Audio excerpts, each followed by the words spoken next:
Well, thanks for coming out to hear us today. You know, we've been through the governor's budget briefing with the traditional lack of details from Governor Cuomo on what direction we're going. Actually going to have a two-pronged approach to the budget to be presented this year. Certainly the devil will be in the details, but you know, what New York needs now is less finger-pointing and more leadership. You know, this COVID situation was not created by the federal government. It wasn't created by New York State. We're all in this together, all of us, individuals, local governments, school districts, New York State, and the federal government. The presentation we saw from the governor today was bizarre and frustrating. The lack of specifics, he failed to make decisions on pretty much anything.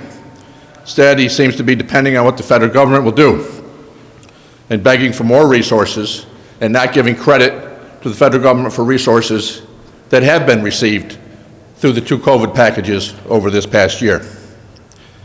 Yes, we need results from Washington, and we need help from there, but we must have a plan going forward, a realistic plan based on numbers that aren't just out of thin air. $15 billion, that is not the true deficit of New York State. We can't expect an honest and straightforward response from Washington when we are sending misguided figures, baseless, out there and not taking into account what has been provided by the federal government thus far. We are not fully dependent on the federal government.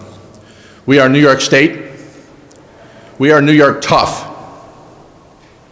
We need the leadership in this state right now to move forward as New York, working together and not pointing fingers at each other. We need to work together to get through this, and we can get through it. You know, we will wait to see what the governor comes out with in details. I understand Robert Mujica just did a briefing. I did not catch that personally, nor have I seen the briefing books that are out so far. We're expecting budget bills hopefully later today to get into this detail. But from my perspective, this budget that's being offered today is not New York tough. It's New York weak.